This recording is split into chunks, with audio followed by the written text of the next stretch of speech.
Bien bonsoir à tous et bienvenue dans cette nouvelle série. J'étais toute contente de vous retrouver aujourd'hui pour vous souhaiter bonne et heureuse année 2025. Bonne année mes amis, bonne année, bonne année, bonne année, bonne année, bonne année. Oh, comme je me rappelle du bon vieux temps, chez nous, quand c'est le nouvel an, nous allons de porte en porte, nous frappons, nous disons à nos voisins, voisines, bonne année voisine, bonne année voisine, bonne année mes amis, bonne année. Et cette année va être une année prospère, une année abondante. Nous allons vivre des choses incroyables. Quand il est dit dans 3 Jean 1er, verset 2, bien-aimé, je souhaite que tu prospères à tous égards et sois en bonne santé. C'est la volonté de notre Père, c'est la volonté de notre Dieu que nous prospérons, que nous vivons dans l'abondance. Si tu crois, tu verras la gloire de Dieu. Et je vais vous donner une parole pour ce début d'année. Il nous a été dit dans Ésaïe 43, les versets 18 à 19, avec ces deux versets, nous allons avancer avec foi, avec assurance cette nouvelle année. Je lis pour vous d'après la version Semeur.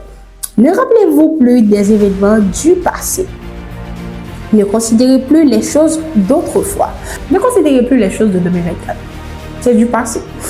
Je vais réaliser une chose nouvelle qui est prête à éclore. Ne la reconnaîtrez-vous pas? J'ouvrirai un chemin à travers le désert et je ferai jaillir des fleurs dans la steppe, dans la solitude.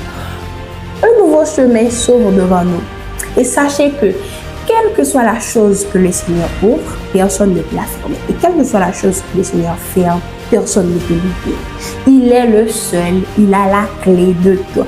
Personne ne peut s'opposer à la volonté de notre Dieu. Il nous a promis un nouveau chemin. Ce nouveau chemin s'ouvre en 2025. Nous allons rentrer un chemin où nous allons continuer ce que nous avons déjà commencé en 2024 et un chemin où nous allons recommencer à zéro, recommencer cette œuvre que nous avons laissée, que nous n'avons qui ne s'était pas encore achevée. C'est une nouvelle opportunité pour nous d'avancer car nous sommes appelés à évoluer. Autant que les années passent, autant que nous vieillissons.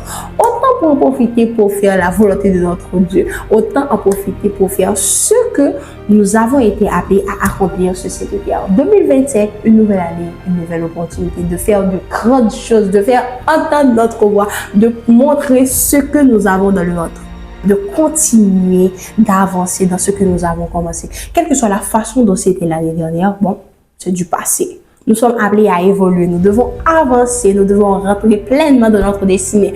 Car autant les années approchent, autant les années passent, c'est autant que nous vieillissons. Autant en profiter pour faire ce que nous devons faire sur cette terre. Parce que nous sommes venus ici sur terre pour accomplir une mission. Et nous allons avancer en 2025.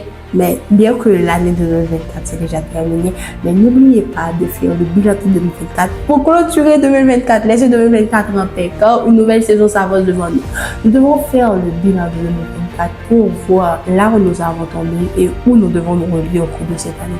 Car nous sommes appelés à apprendre. On apprend de jour en jour. Il n'y a pas d'âge pour apprendre. On apprend à tout moment de notre vie, nous devons apprendre. Nous devons faire le bilan de l'année 2024 et continuer à rentrer dans 2025 avec ferme assurance que nous allons être des victorieux parce que nous sommes des vaillants guerriers. Le Seigneur nous appelle vaillants guerriers. Nous allons avancer dans la force, avec foi, avec assurance, car nous savons que nous avons avec nous le roi des rois, le Seigneur des seigneurs, le prince de paix.